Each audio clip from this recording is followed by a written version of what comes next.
with where gentle and lowly comes from, because there's a little excerpt in the beginning.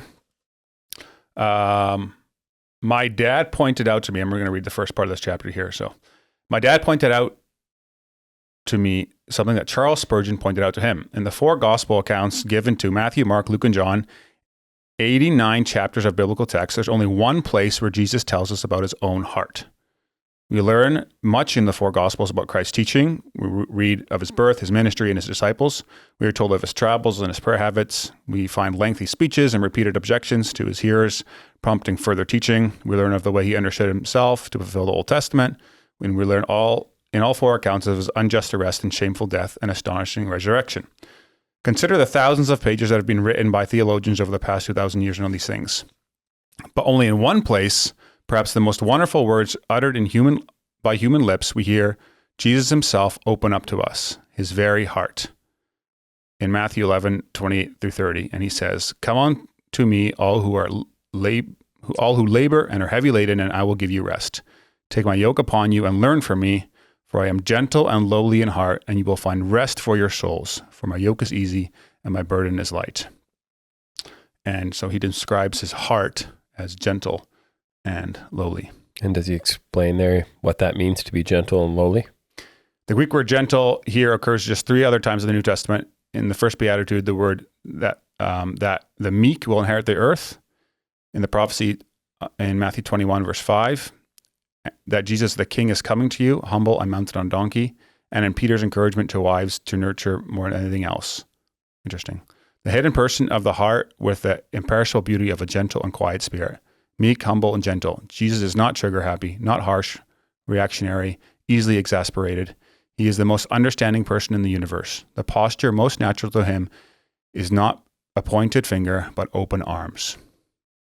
So that's gentle. And then with lowly, the meaning of the word lowly overlaps with that of gentle, together communicating the single reality about Jesus' heart. This specific word, lowly, is generally translated humble in the New Testament, just as James 4, verse 6.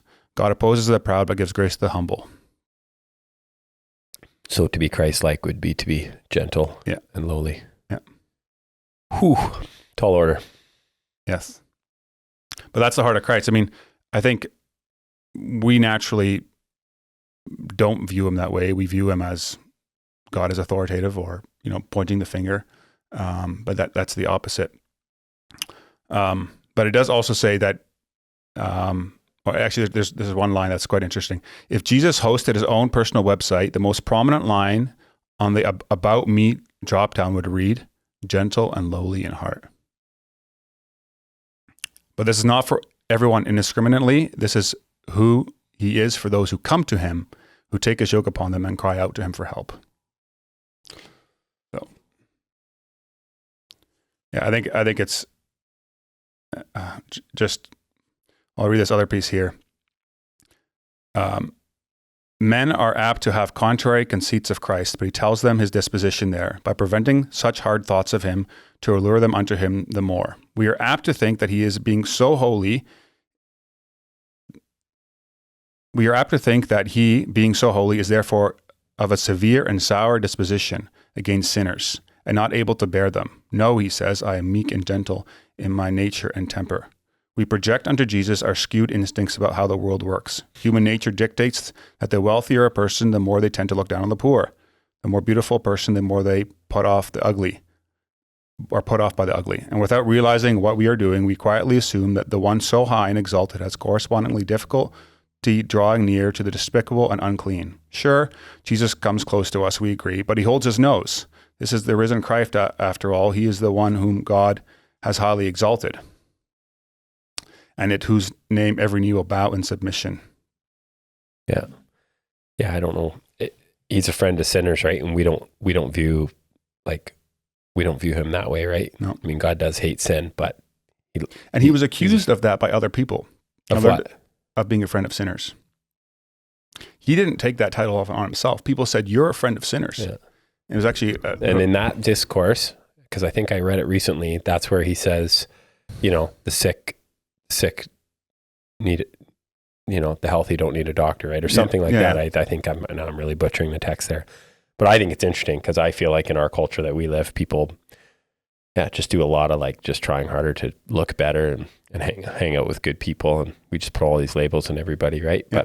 But I feel convicted at times, and I've talked about this to good friends of mine, is like my patterns now are mostly hanging out with people that think pretty similar and people that are doing relatively well. And I don't think our lives should look like that. Obviously, if you're in a new place of maybe just, relatively, becoming a Christian, or just not, you're unsure of your stability, and that you would want to be very wise about who you hang out with. But I do think I don't know if we're expected to, it's pretty hard to be the salt and the light if you're just hanging out with one type of crowd, same people, right? The same people. So I mean, at the Courageous Evangelism night last week, they said that. They said, they taught about like, are you as a Christian, have you been accused of being a friend of sinners? Like Jesus was accused of being a friend of sinners? And like loving those people that are marginalized by, the church or by society, especially the church though, because it was the church people that accused Jesus that said that. The world as a whole, they didn't really care too much about who Jesus was hanging out with, but it was the religious people that were like, how dare you hang out with them? Yeah. Now on the flip side, I would say that in many churches, people are just as lost in the church as they are where, I was on the street this morning hanging out downtown at Ruth and Niobe's walking around, but really people are just as lost often in the church as the people there, right? It's just more obvious because they don't have a house and they're doing drugs, but it's like... Yeah, I mean, I think it's actually hard. I think it's harder to be lost in the church because... Well, because everybody's pretending they got it put together, right? It just drives me insane. That's right. Just walk in there on Sunday morning and everybody's... Yeah. Nobody... And there's so much judgment. I mean, and that's why I think this book is so important. I'll read one more piece here. He says, Goodwin is saying that the high and holy Christ does not cringe at reaching out and touching dirty sinners and numbed sufferers. Such embrace is precisely what he loves to do. He cannot bear to hold back. We naturally think of Jesus touching us the way a little boy reaches out to touch a slug for the first time, face screwed up, cautiously extending an arm, giving a yelp of disgust upon contact, and instantly withdrawing. We picture the risen Christ approaching us with severe and sour disposition, as Goodwin says. That is why we need the Bible. Our natural intuition can only give us a God like us. That's a great line. Yes. That is a great line. Yeah. And our beliefs drive our behaviors. And so if we have a bad view of God, we're not going to go to a God that acts like that pastor you've experienced, or that elder you've experienced, that, or that other church member that experienced is just like, oh, you did that? Like, I'm not, or the shame that comes with all the sins, and Christ, he would be the first person to come to you and receive you and love you in your brokenness. He didn't accept the sin, but he loved you in your brokenness. Which makes, I think, for me, Christianity the most attractive thing in the world. Like especially when you see your own sin and brokenness yourself, like that's a God that, I don't know, doesn't get better. Reminds me of the Sunday sermon we had. Were you there on Sunday morning in Chilliwack? I was there Sunday night. Okay, it was good. Oh, and Sunday morning. Yeah. Both. Yeah, you were. Because I remember the kids saying that Malachi was up in the balcony looking down on us as your family does. Oh, yeah, he was. Anyways, yeah, it was. What'd you like about it?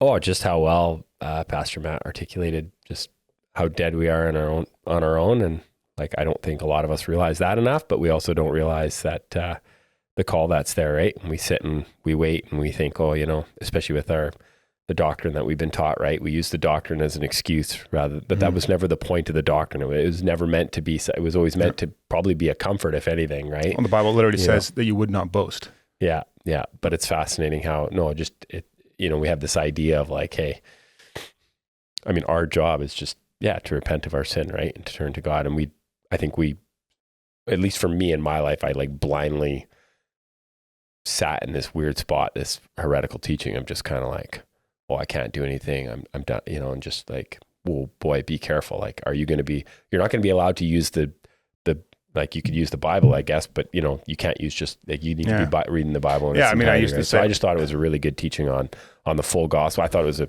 just a beautiful teaching. You won't be able to say to God on Judgment Day, like, you didn't save me. Yeah. No, the answer will be, you didn't want to be saved. If you want to be saved, you're already saved. Otherwise, or you just don't want help, but you don't actually want Christ. Yeah, I think that there again, I think that the teachings that we get taught over and over at a very young age can be you just got to be really careful that you're searching through scripture, seeking truth on your own, right? And there will be no excuse of, hey, this is what I was taught, right? So the onus will be on yourself. And we all have the word, thankfully, that we can read in our language. So, and that's fascinating too, because thousands of years ago, a lot of people couldn't even read, right? There was hundreds of years ago, people were not reading, right? Yeah. Only the educated were, right? So they had probably more of an excuse, I guess. Some people have to know 2 languages. They have to know Old English and Modern English. Okay. Anyways, I digress. Next topic. Next topic. Okay. Hey guys, if you enjoyed that episode and were blessed by it, would you be willing to support the show? That would help a lot in creating more content, improving the quality of the content, putting the production value, getting more guests on, and me being able to spend more time and energy towards it. So if you're interested in doing that, you can click up here and it'll take you to a support page. But you can also subscribe to the podcast by clicking over here and doing that. Thanks again for listening, and I'll catch you on the next one.